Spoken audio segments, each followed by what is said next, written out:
Hi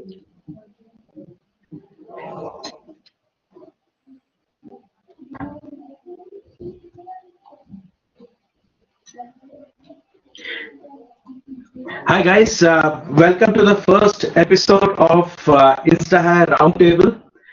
Today we have two of the stalwarts of the HR industry, and before we meet them, let's see what is Instahyre Roundtable all about.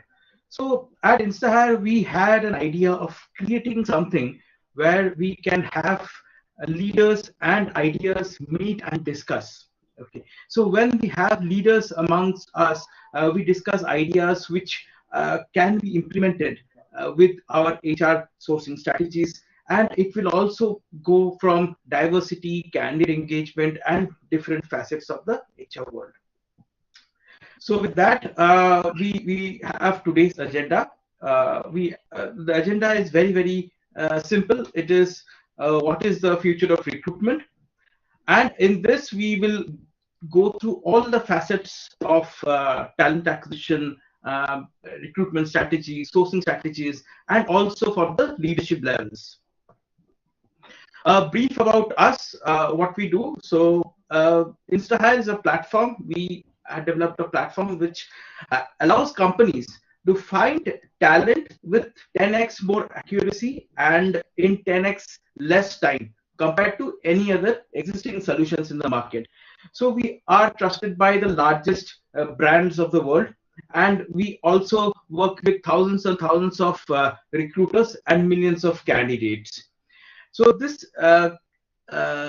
technology which we have built, which is known as InstaMatch, helps companies to find out talent faster than any other legacy systems or any other tools which they use.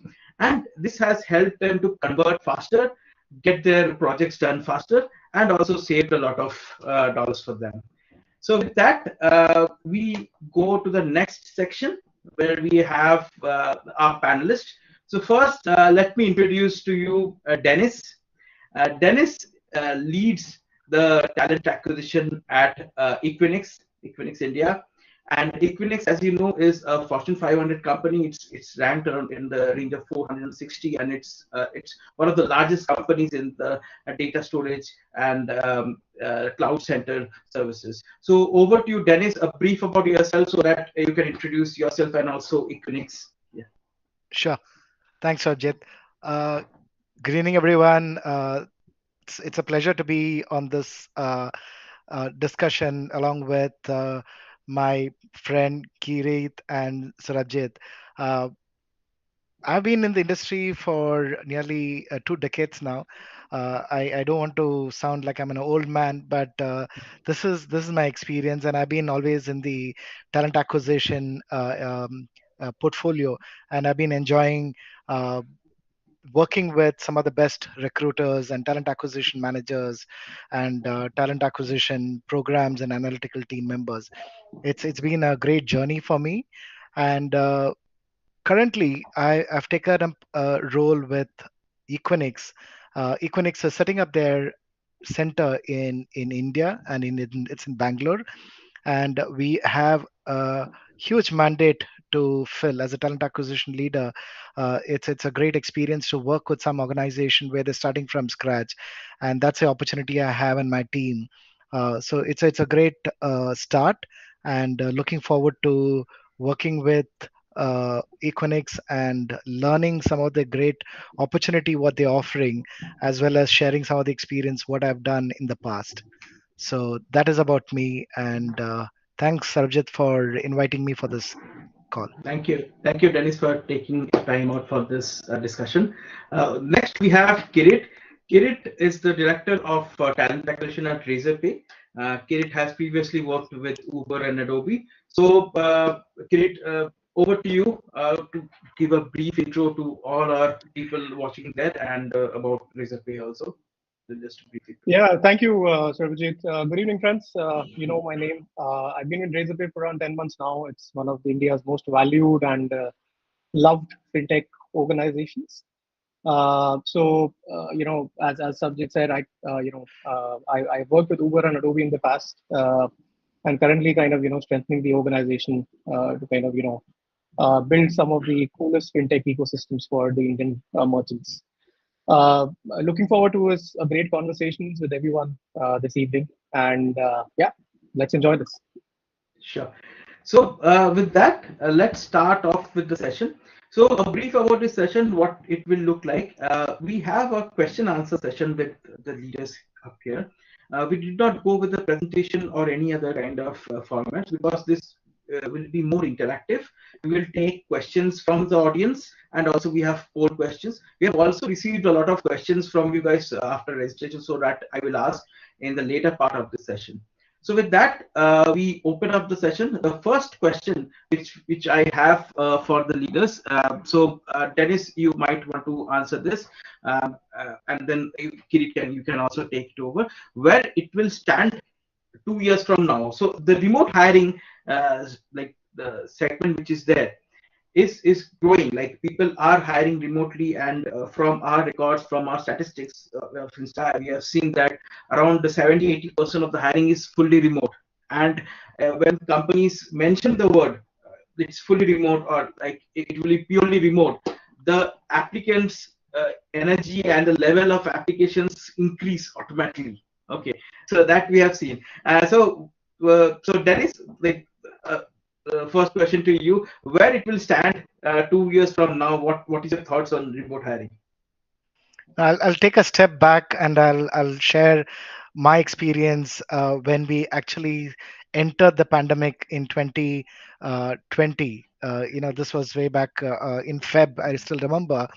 Uh, we entered this whole COVID situation, and we were thinking, how do we now start interviewing candidates, right? And business leaders, and I was sitting and discussing, how are we going to do it, because everyone is going to be working from home, and we will not be able to have an opportunity for candidates to come visit our office, have a look and feel of the organization, look at their environment where they will be seated when they come on board. How are we going to create this kind of an experience in the future? And none of us knew how long it's going to take, what is the situation going to be, what has been the going to be experience. And we were like thinking, right, considering if you have to do a telephonic interview, how are we going to do so many interviews over a period of time? And those days we were looking at different options, video, online, virtual. I mean, everything was coming into picture, and then we said, let's try it out, let's take a baby step and see what works well for the candidate. I mean, we know we need to adapt to the industry and the environment, but the most important part was, how does a candidate feel? The most important piece was their experience was very important. And that's when we started testing this with candidates and seeing what is that going to be helpful for them. I know in certain locations internet connectivity is not too great, so can we switch from video conferencing to only telephonic, right? If we have to do a telephonic, then how do we do a code pair, or how do you write code, and how do we see that while doing the interview? Prior to Okay. Equinix, I was with Intuit, where Mm, we had a very robust interview process, which was called Asses for Awesome, A4A, where mm, candidates were invited and they were given a case study, and then they would come and solve the problem in the office. But now, how do we do it, right? So that was a challenge, and then we evolved over a period of time. And today at Equinix, candidates come back and say, hey, I'm very comfortable to do an online assessment or a virtual interview. While we talk about giving them the best experience, candidates are very comfortable. They're saying that this is what we want and we love what we're doing. We have never done this in the past, sitting in our bedrooms and taking up interviews, right? mm, Sitting in our living room and taking up interviews, right? So these mm. are the kind of comfort level which they have right now.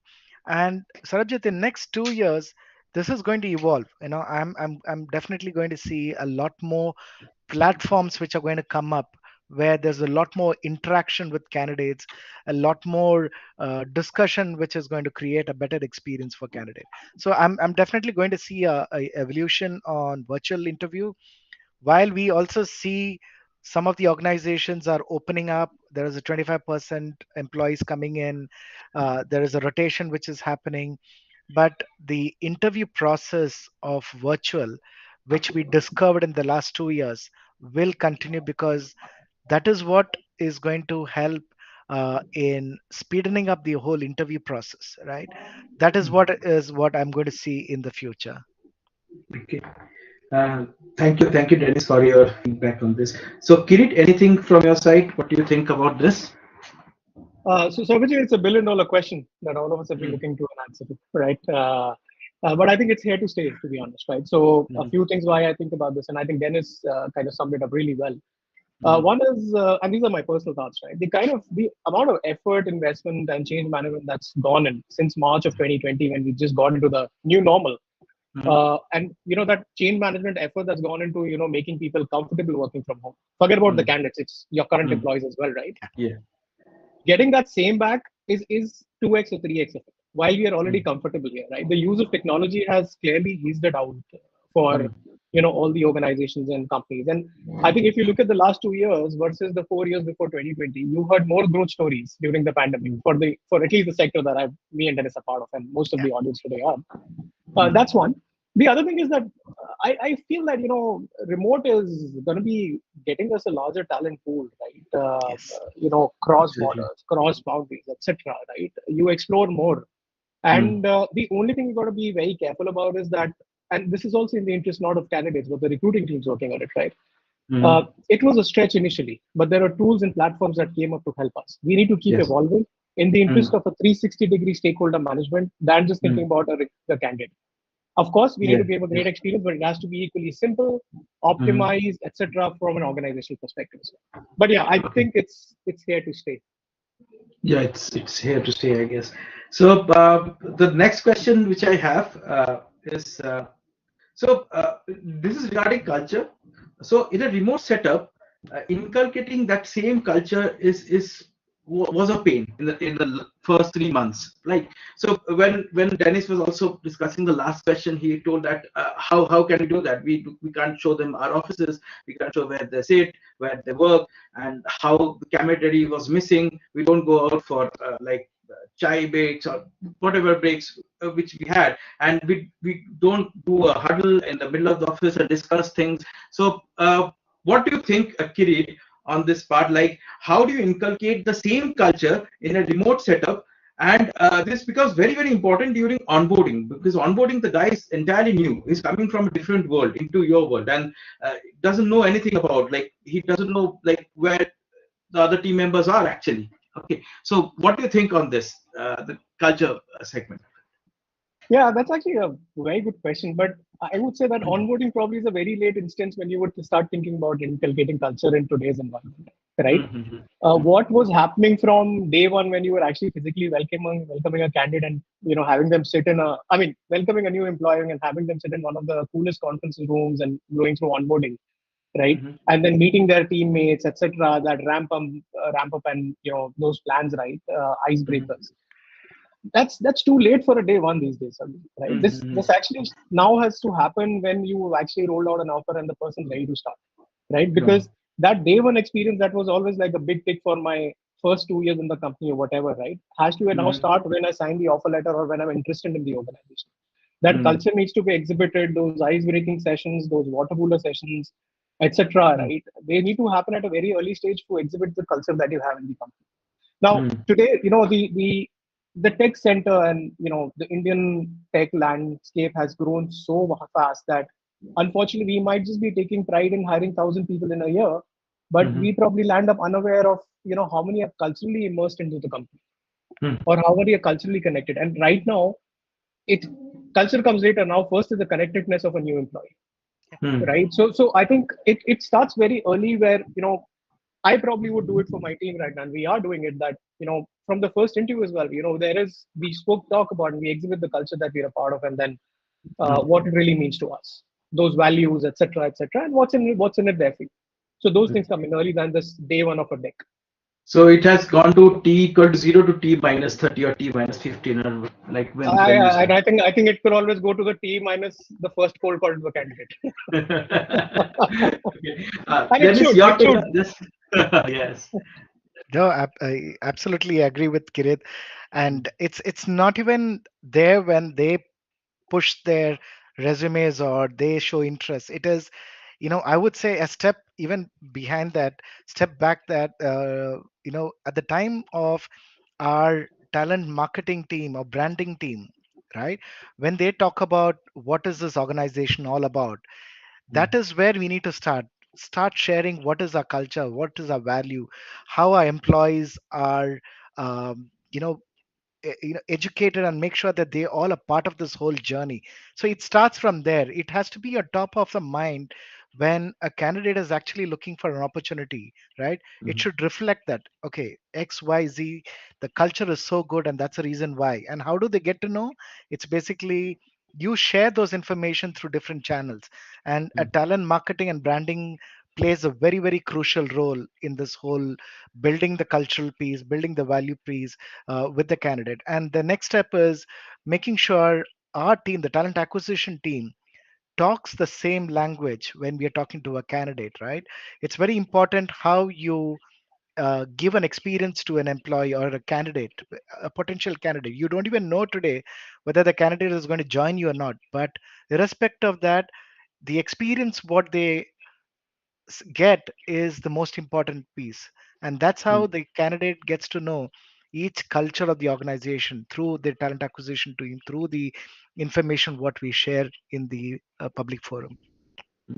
Exactly. So the recruiter is the first person of action, like the first person which the candidate will come in contact before they come in contact with anyone in the company.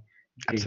Absolutely. Apparently, I mean, apparently, just my thought, right? It's kind of more to do with the mugs and the bottles that are meant for a company. That's not what your culture is. Yeah. Okay. So we come to the third question. So this question has been raised by a bunch of people, so that I've included this. Mental health. Okay, mental health and health initiatives and employee well-being. This was a part of the larger initiative, the HR initiative, and like employee wellness. But right now, when everything is remote, and when due to some like say people can't go out, and then like the work pressure is there, there was initiatives which were taken in this segment, like improving health and mental health. So, Kirit, I want to have like a quick thought from you on this. Like, what are your thoughts on this part? So, Sarvin, I feel that it was like pre-pandemic, right? It was one of the initiatives of people operations or an HR team, right? It was a benefit that was available to all the employees. Now it is a necessity, or any other better word that I can think of, right? Or that has to be that. It is one of the initiatives that an HR team has to implement, right? And it's been going on, right, since the pandemic, right? Earlier, when your wellness reimbursements or initiatives were just about probably some kind of physical activities, or some kind of reimbursements on your well-being, right? Today there are they've actually graduated to some meetings, some therapies, some calendar blocks around sessions, or anything with psychiatrists, or even some specific therapies, or zumbas, etc., right? And these are definitely kind of see, we've been confined to a room for the longest time, right? And I personally feel that from a mental wellness perspective, right, when all of us are going to the office, while our productivity is high, we're very happy sitting in the house and doing what we do. We are not, I mean, I think people are missing that me time that was between you and the office, Yes. or maybe home and the office. You're missing that, chat with your colleagues, right? Today, even a like 2 minute decision which we could do like on that, as you call it, the chai conversation, is not now needs a Zoom or a Google Meet, right? Yes. So it's where you start your day, but you don't know where you end your day, and that has to be balanced from like a mental wellness perspective, right? Of course, there was some blog I was reading which said that 47% of people working from home in the world reported obesity in 2021. It could happen because you're just sitting on a chair, right? And Yeah. that Yeah. means where some physical activity. But I think it has graduated, and it will go along from one of the initiatives or to one of the initiatives of your HR teams, right? Exactly. Dennis, would love to know your thoughts as well. I mean, what do you think? No, Krit, absolutely. One of the things as leaders, we, like you mentioned, we all are sitting at home.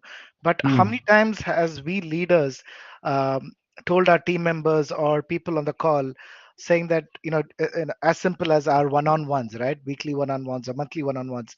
just call the person on the phone and says, hey, don't sit on the desk, just walk around your house or walk around your neighborhood, let's talk on the phone, right? It kind of creates a better experience and gives you a more energy, because you're not sitting in front of a laptop, looking at a laptop or screen and then talking. Those simple steps which we can take will really help go a big way. But this is going to be a very, very important aspect of any organization, the mental health, because today one is obesity, the other one is the challenges which you have working at home. As simple as you have kids at home, you have family at home, right? Especially when there is an important meeting, you expect to be peaceful and quiet, right? But if there are any noise which is coming from other room, or kids having their own class, those are things. How do we manage those situations? Because we are not taught to handle or manage those kind of situation. And this is the uh, you know current situation is making us learn a lot of things, right? These are situations where I see HR coming in and sharing their experience with their teams and the employees, so that they don't have any kind of mental issues or health issues coming into the day-to-day activities. Understood. Yeah. Okay. So the next question is, which I have, is very, very interesting, and I think it was covered part by Dennis also. So this question is digital transformation at scale. Okay.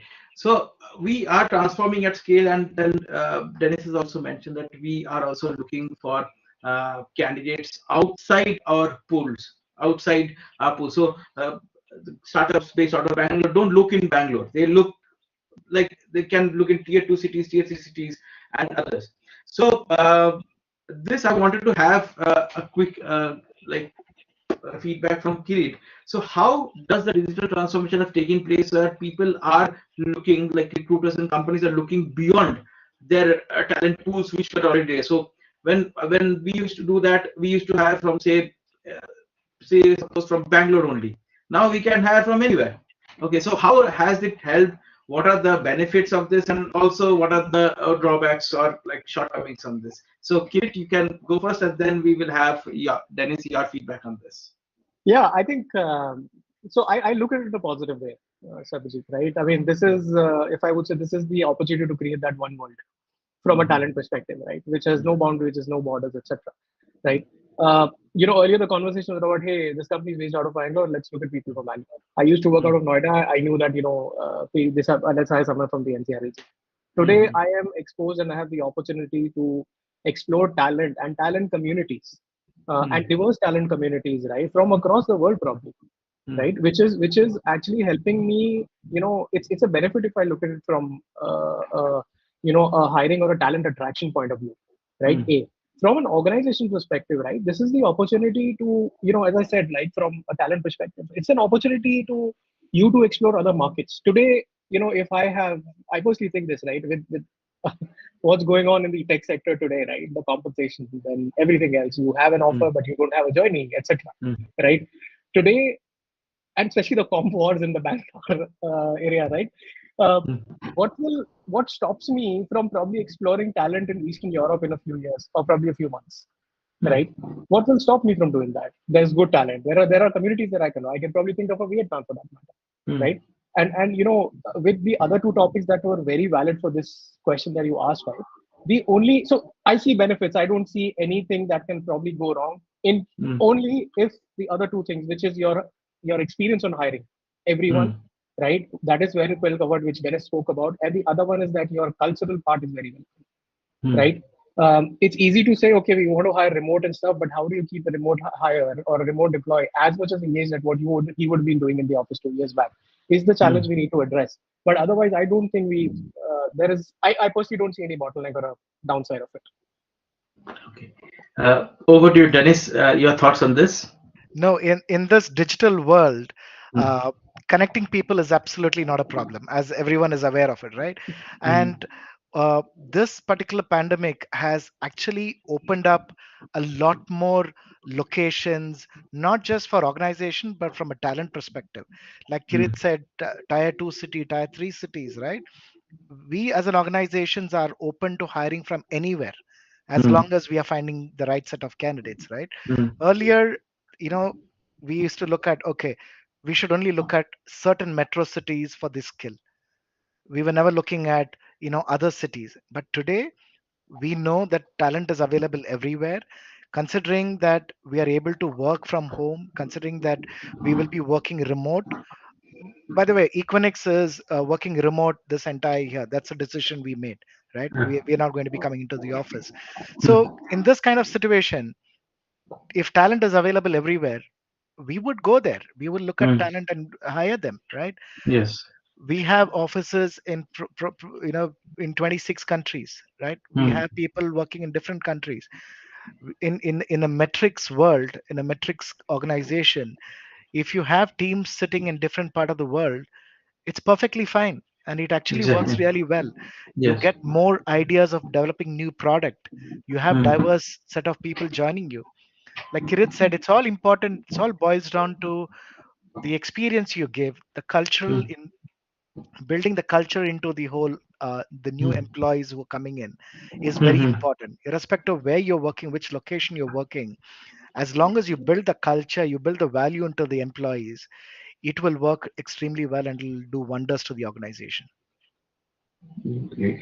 Yeah, so this topic has been throughout, like, on all my meetings and the discussions, and we have got very interesting comments from, like, some of the top leaders. We used to hire in Bangalore, and right now we are in Udupi, so we do a lot of activities in Udupi. We hire a hotel there, and then we do a lot of, because most of my developers are from Udupi. Also, I got the feedback that the one problem, which the shortcoming which they face was that funny, that sending a laptop from the main office to a tier 2 city, and then from there to a town, is becoming a difficult logistics difficulty. But overall, the experience has been pretty good. People are obviously hiring from, like, different parts of the world, and yeah, so, like, it's a diverse culture which we are incorporating into our companies. Okay. So with that diverse culture, we move on to the next question. One question I had, Dennis, is how to manage and maintain a value system in such a diverse culture. Like, we are into a world of diversity. How to maintain a value system? So your values, like, suppose someone from India and someone from abroad, they will have entirely different value system. So how will you join the dots with the company value system? So this is my question on that. Like, how to manage a diverse culture. Sure. As our journey, our vision remains very clear for Equinix, to build a culture where every employee every day can truly say, I am safe, I belong, and I matter. And that is very important for us, right? And that comes by leading those culture and showing that to our candidates and our new employees when they come on board. And that is how we've been building this. And it is not just at one level. It's not by HR, it's not by talent acquisition, but it is at all levels. That has to reflect and that has to represent the communities which we operate, and that is very important. We also know that teams that represent diversity of thoughts, identity, experience, culture, people come from different backgrounds. uh, w- these all put together actually generates the greatest innovation and business Mhm. outcomes. And then we have seen this through research, we have seen this through multiple channels, right? So it is Mhm. very important to have diverse set of people, and it's very important for us to build that culture within the organization. And it is not just by, like I said, HR or talent acquisition or hiring manager. It is from across level. It has to start from every person in the organization, and that's the only way to build a strong culture which will help the foundation very strong. Okay. So with that, we move to the second last question, and so this question is for Dennis. Like, so with the change in the hiring patterns, so what are the changes in the training processes, and how should we focus on learning and development, and how it can incentivize candidates and increase their like join ratios or offer to join ratios. So how can we leverage L&D on this? It's a good question, and it's one of the toughest question today, especially in the current market where we are in, right? Every organization is striving to attract the best talent. Every organization is trying to give a very good experience to candidate, not just by the interview level, but across from the time you touch a candidate till the person comes on board and thereafter. So the L&D department plays a very crucial role in building, not just building, I would say, impart training with people who will be talking to candidates. Anyone who touches the candidate at any level, it's very important that they understand how they have to have the discussion, how the interaction has to be. And L&D plays a very crucial role in educating these people, right? We have something called unbiased interview training process. Before an interview panel start talking to candidates, they have to go through this training to make sure Mhm. that when they're talking to a candidate, there has to be no biasness coming in, right? Either it can be the same school, or it can be gender, or it can be location wise. We try to create, clear that in the interview panel's mind before even they start talking to candidates.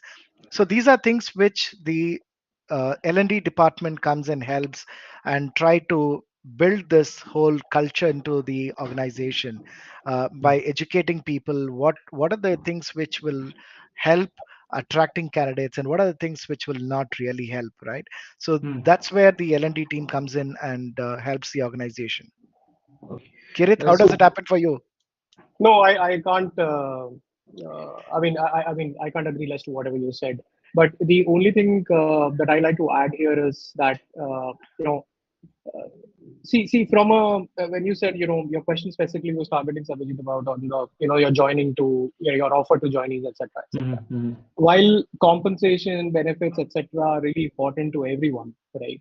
I think what your talent also needs to understand is that how committed the organization is going to be about their growth and development once they come and join. exactly. Yeah. And that's where exactly you need the L&D interventions and stuff. Right? Mm, Today, I think we are going to a world where we already are in an era where it's not just about it's not about the survival of the richest only, but mm, survival of the most committed to your development and growth. mm, Right. I think that's where L&D needs to kind of step in a little earlier and mm. show the magic that can unfold. Exactly. This is a very, very valid point which Dennis and TT have made. So I have been discussing with this topic, the L&D topic, with a bunch of other leaders, and some of them have started offering courses before the candidates join. Like after they have accepted the offer, they offer courses so that they enroll them in the courses and they help them to teach, say, different type of technologies or certain courses which they can enroll to help them grow. This also shows that empathy towards the candidate from the organization, so that also helps. So very good answers, guys. And the last question which I have is like we'll start this with Kirit and then Dennis, you can take it over. How can the leadership get involved in creating a very high impact candidate onboarding sessions? Okay, like how will this thing change when we go to a remote session? Like how can leadership help in candidate onboarding and motivation and getting this everything right when the candidate joins the org? See, I'll have a 2-point answer and a very simple and a crisp one. Right. One is this is where it all starts from a culture Mm-hmm. perspective. Right. Mm-hmm. I always say this that and I have this my personal principle in life is that I will not let my team do something that I don't want to do. Right. And this goes in the other way around that if I don't lead the culture or my leader doesn't, I mean the leaders don't kind of showcase that or walk the talk, then how would others do it? Right. So I think that's how it comes. And as Dennis also called out that every level of your communication or your interaction, etc., you need to exhibit those cultural values of the organization, right? Which it's not about T minus 26, it's probably T, with the birth of an application in your ATS probably, right? Mm-hmm. But the other thing is also that in this new normal, as we call it, right? So Vijay, see, there is no open door policy today, open door conversation that you can have with the leader, and these Yeah. need to start really early, right? Mm-hmm. So who is my leader? What how do I look up to a leader? What should I look up to? And how is the leader reaching out to me? Mm. Today, I think instead of we introducing, I mean, earlier when probably I joined my earlier company, right, I was introduced to the leaders in a pattern of things, right? Today is the other way around, where the leaders come and actually introduce the teams and kind of get things started, right? Mm. Uh, in an onboarding perspective, my I would say my North Star, if that really happens, is going to be, you know, on day one, I am not onboarding a candidate, but I'm onboarding an employee who's almost ready and capable Yeah. from a culture, from work, from whatever perspective, right? He probably doesn't need an HR-led onboarding team to get started. He already has his friends and colleagues in the company to go get him, right? And a leader to look up to. That's where we need to go. Mm. And that's actually going to be the nirvana stage, if I can use that word. Dennis, what do you think? That's Absolutely, totally. Kirit. You're already in a nirvana place. So, so actually, my 2 cents on that is the amount of time a talent acquisition uh, person spends talking to a candidate and convincing, it's equally important for leaders in the organization to spend so much more time with every candidate to kind of share what is that vision, what is that we are going to do in this organization, what is your role going to be, what is that you will be delivering, and what is the impact you'll be creating, right? It's very important for leaders also to spend time and talking to candidates. I've seen VPs and leaders, while we are making the offer, they approach and saying, let me come and talk to the candidate and sell and explain to the person what it is to be part of this organization, to be part of my team. That has gone a long way with the candidates, and I've seen candidates accepting the offer and joining us, and that's only because of the time the leaders have spent sharing the information with the candidates, which is very, very important in today's world, right? Everything else you can get to read on the public forum.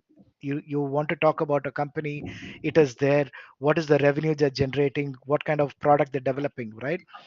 But Mhm. one thing which is missing today is, as an individual, as a developer or a software engineer, what is that I'm going to create an impact when I join the organization? I really don't know before I join, which is very important today. And that is what I always tell my leaders for the business, right? We will bring a candidate to the doorstep, and it is a partnership between the business and the talent acquisition team to sell the role to the candidate. And I would not even tell sell, basically explaining what is the candidate going to be doing when the person comes and join us. And that is the most important part of a leader or a hiring manager or anyone for that matter in the organization. And that's the best onboarding for a candidate, if they want, really, right? Because they actually, like Kirit said, they actually get to know before they join. And it's not a new employee on day one, they're actually an employee on day one. That's the experience which we need to provide. Great. Okay, so we have a lot of questions from the audience. Okay, so on this part, on the joining part, just let me put up one question. We have Satyamurthy from the audience. One thing which I found, the person writes, like, one thing which I found interesting is holding multiple offers, and then the drop-off rates are particularly high in India. She is hiring from all over the world, and the drop-off rates are particularly high in India. So, what are the best practices to like fix this? Is question. Dennis, you want to go first? Sure. Hi, Satyamurthy. Great question. Everyone is trying to figure out what we should be doing. And the offer decline is just not in India, Satyamurthy. It's happening in the US as well. It's happening in the Europe as well. So it is everywhere. And everyone is trying to learn what is the best approach we should take while we kind of extend offer. We obviously cannot stop making offers and try to solve this problem. It has to be a journey which we'll have to take and learn. So one of the things which we are trying to do is, in the beginning, which we said, giving them a good experience, giving the candidates all the information which they require. So it's important that you lay everything on the table and let the candidate pick, right?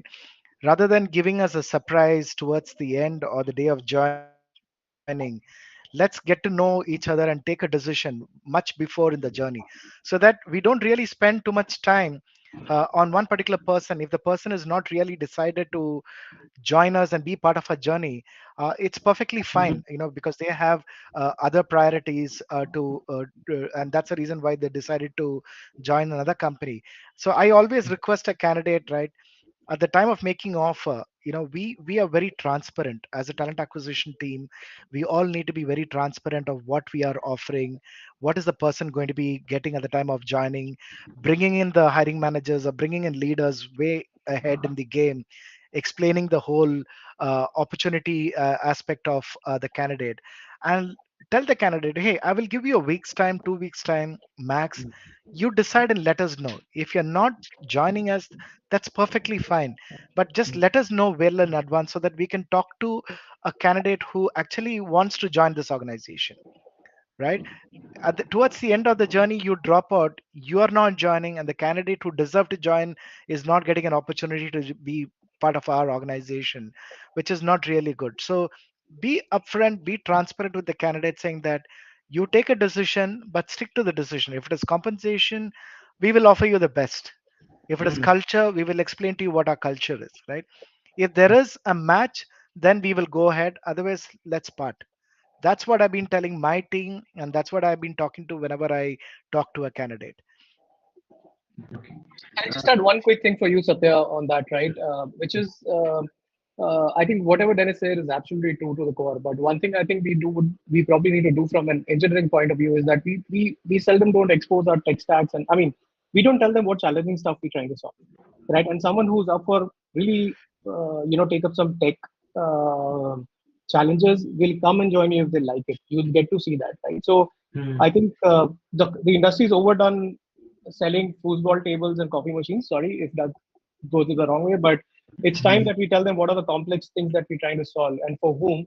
That should actually excite the candidate more than just the overheads of things that exist or coexist.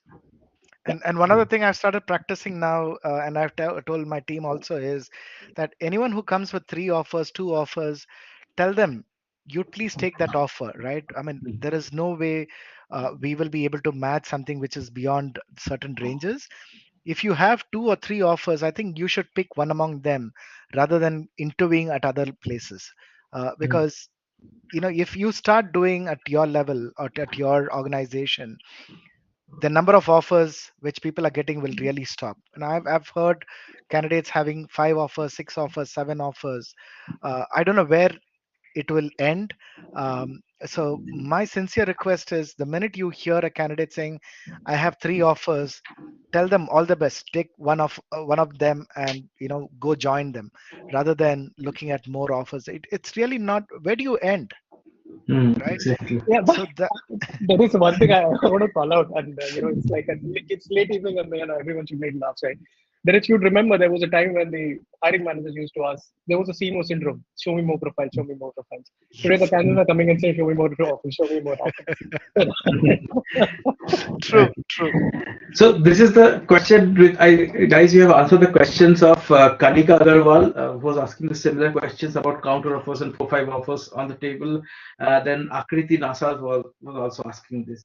A very interesting question came up from Shiva Jitemani, that what will be the impact of AI metaverse on TA and HR jobs in the future? What will be the advantages and disadvantages of it, and how should recruiters do to be future ready? Kirit, go ahead. Yeah, I think I've actually, in my experience, I've tried AI on my funnels and stuff, right? And my answer to the person who asked this question, sorry, I couldn't gather the name, is that if implemented in a good way and a well thought process, it's going to make your life very easy, right? Very Mhm. easy. All you need is you need patience, right? From a recruiting perspective, I'm talking about, right? There are a lot of companies today, look at your mailbox, they would at least have, like, in the last 5 months, you would have 20 emails coming about, hey, we are an AI enabled, we induce AI spend to your top of the funnel, your ATS, etc. Now they're even moving on to kind of, prediction of joinings, the sentiment of joining of candidates, etc. Right? But it should be implemented in the right way, right? Because this is the future. of recruiting today. You look at ATSs, they are enabled with AI, etc. But my only problem is that I've had both sweet and sour experiences with AI, and the sour one was really sour, to be honest, right? So if implemented the right way, it can take you like literally, I'm not kidding, it can probably take you 5 years back on where you are, right? So it the future is bright if the right investment and the effort is put in on implementing AI in the in your recruiting activities. And to be honest, it's going to help you at every step. Your engagement towards in the interview, right? The interviewing patterns, etc. It's going to produce the right kind of predictions for you. It's evolved to a level where, as I called out, even your Satya's question, right? The dropouts are high. It's going to help you indicate that how your at least your joining pipeline is looking right now. Where do you need to put the right effort, right? But again, if done well, if we don't have the capability to do that right now in the organization, don't do it. Okay. That's my pure and very sincere advice. Yeah. The answer is we will not lose jobs. Everyone will have more jobs. That's let me start with that, right? The advantage of having a AI/ML kind of a platform is that each recruiter will spend less time sourcing candidates and will spend more time talking to candidates, right? Telling a story is very important in today's world to any candidate, right? If you are not able to share your organization story, your vision of the organization, the culture value of an organization, candidates are not going to join you, right? Like Kirit told earlier, there are many companies who are offering jobs, right? If they don't know the technology, if they don't know what impact they're going to create, they will not know. People will say, okay, you're another organization who's paying well, another organization which has a good name. So what? This is the best advantage, right? Today's market, there's so many platform. If some of you all are using a AI/ML platform, spend time talking to candidates. There are a lot of candidates who are not interested to change, but just reach out to them and talk to them about what your organization is offering, right? When they start thinking about a job, probably the brand recollection would be your organization, and that will only will happen if you engage with them, if you talk to them, right? And I'm not saying that you have to talk to them every week, but just keep in touch with them, help them if they need any information, market information, or any way you can help them, right? Not necessarily that you have to talk to them all the time about a job. It doesn't really matter. The engagement, the storytelling is very important in today's world, especially for a talent acquisition person. If you're not able to share the whole job description or the work in a story, you're not actually exciting a candidate. You're only being one of the recruiters in the industry, say asking, hey, I have a job, would you like to come and join? That is not what today's candidate want. Today's candidate wants to understand what is the level when I come and join. 2 years from now, how what will be my role? What is the internal mobility policy, right? What are the opportunities I have in other business?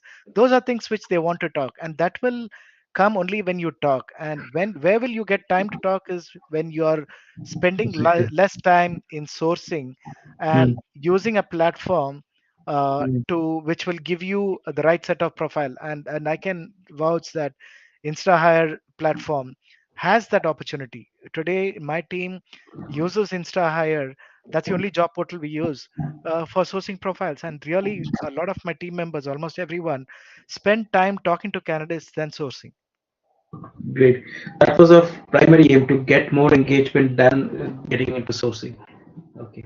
So a lot of questions are there. One question was repeated multiple times, so I will ask about how does your companies do compensation benchmarking? So how does Razorpay does compensation benchmarking? Questions from a bunch of people, and then we will go to Equinix. How does Equinix does that? So over to you, Kirit. You can take it up first. Yeah. So actually, this is a very good question, and earlier Dennis would agree, right? Comp benchmarking conversation used to happen once a year. Now they're happening multiple times in a month, right? Because of the what the trend in the industry is, right? So we have a as any other organization right now, we have a we do these com benchmarking thing annually with one of the certified and trusted partners, which also does that with a lot of other companies, right? They're usually the Aons or the Hewitts or the likewise, right? Mhm. But one thing that you've got to be very specific about is, see, it's an investment that you make in the interest of the organization, right? Mhm. And that also doesn't, it's com benchmarking from a recruiter point of view is about this is what we say, right? How are my ranges going to move? How is life going to get a little easier? But it also plays a bigger role, which is the retention of your current talent, etc., right? Mhm. Reviews, etc. So we do it with one of the partners in a very formal setup, but the only thing you want to be careful about is that whom are you being benchmarked against? If you are a, you got to see who your competitors are, because if you're not being too critical about whom you're being compared against, you might just be kind of destroying what's good today, right?